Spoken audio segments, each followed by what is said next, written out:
ઓમ નમઃ શિવાય. શિવ મહાપુરાણોમાં સંહિતા અધ્યાય 36 મનુપુત્રોના કુળનું વર્ણન. સૂત પુરાણીજી કહેવા લાગ્યા કે વૈવસ્વત મનુના 9 પુત્રો થયા, જે મનુ સમાન પરાક્રમી ક્ષત્રિય ધર્મનું આચરણ કરનાર વીર પુરુષો થયા. ઈક્ષ્વાકુ, શિબી, નાભગ, ધૃષ્ટ, શયાતિ, નરિષ્યંત, કરુષ, પ્રિયવ્રત, નૃગ આ 9 એમના નામ છે. પ્રથમ મનુને કોઈ સંતાન ન હતું. પછી પુત્રેષ્ઠી યજ્ઞ કરતા એમને ઈલા નામની રૂપવતી કન્યા થઈ, જેને ઈડા પણ કહે છે.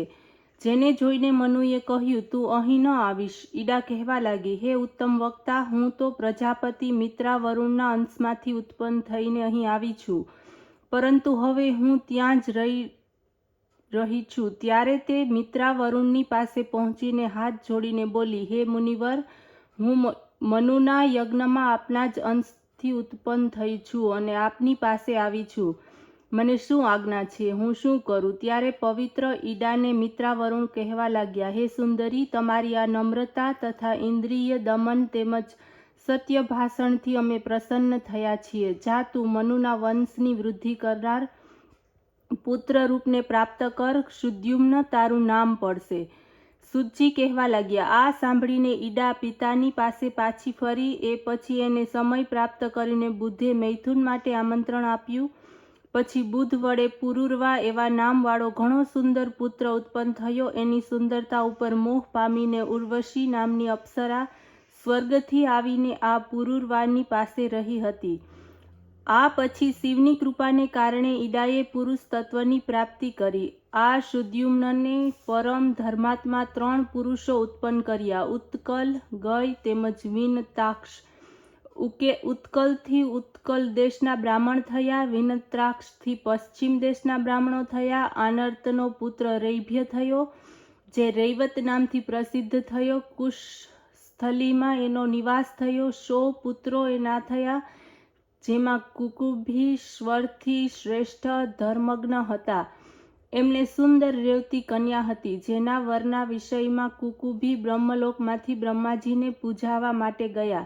બ્રહ્માજી સાંભળીને હસતા હસતા કહેવા લાગ્યા, હે રાજા, તમે જે રાજાઓને પોતાની કન્યા માટે વર રૂપે વિચાર્યા છે, એમાંનો એક પણ બચ્યો નથી. બધા જ કાલના કાલમાં ગરક થઈ ગયા છે. તારી નગરીને યક્ષ રાક્ષસોએ નષ્ટ ભ્રષ્ટ કરી નાખી છે.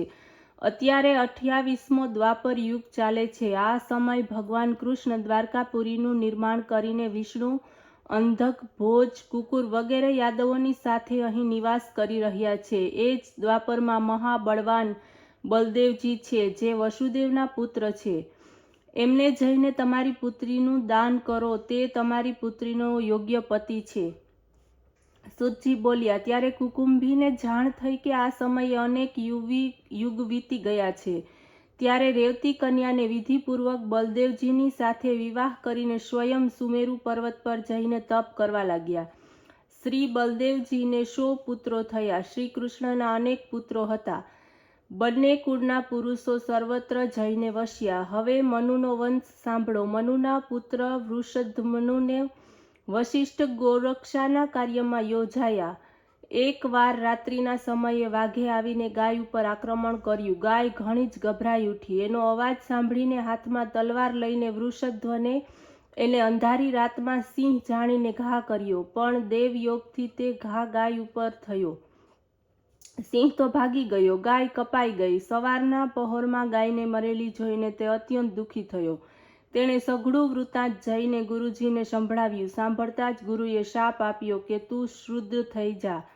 એ પછી શુદ્ધધ્ન વિરક્ત બનીને વનમાં પહોંચ્યો. ત્યાં દાવાગ્નિમાં પ્રવેશ કરીને પોતાના નાશવાન શરીરને હોમી દીધું. ઓમ નમઃ શિવાય.